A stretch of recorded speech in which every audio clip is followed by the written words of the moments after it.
कालकेतु हार चुका था, पर क्या अंधकार खत्म हुआ था? सावित्री की गोद में वो दिव्य बालक मुस्कुरा रहा था, लेकिन उस मासूम मुस्कान के पीछे छिपा था भविष्य का रहस्य। कौन है ये बालक? क्या ये इंसान है या कोई देवता? और कौन है वो परछाई जो अब उसे ढूंढ रही है? कई महीने बीत चुके थे। सावित्री के घर में अब रोशनी थी, लेकिन दिल में डर बाकी था। वो बालक अब 6 महीने का हो चुका था, पर उसमें कुछ तो अलग था।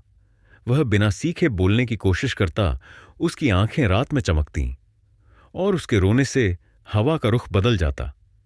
गांव वालों ने धीरे धीरे बात फैलानी शुरू कर दी थी। उस बच्चे में कुछ है, वो साधारण नहीं है।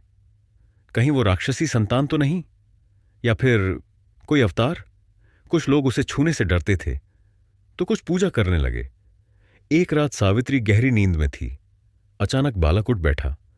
उसने अपनी उंगली हवा में उठाई और धीमे स्वर में बोला, मां, खतरा आ रहा है। सावित्री चौंक कर उठी, और तभी झोपड़ी के दरवाजे पर किसी की हल्की खरोंच सुनाई दी। अगले दिन जंगल में जाते समय सावित्री को एक पेड़ की डाल पर वहीं पुराना बंदर का रुद्राक्ष माला दिखा। वो माला जो उसने कभी उस दिव्य बंदर के गले में देखी थी। सावित्री की आंखें भर आईं। क्या वो लौट रहा है या कोई संदेश छोड़ गया है? गांव में अब संत आए थे। उन्होंने बालक को देखा और कहा, यह कोई साधारण बालक नहीं, इसका नाम वीर होगा, और यह केवल मनुष्य नहीं, यह धर्म और अधर्म की नई रेखा तय करेगा। लेकिन याद रखो, इसकी शक्ति जितनी बड़ी है, उतनी ही बड़ी होगी इसकी परीक्षा। उसी रात एक अजीब सपना आया।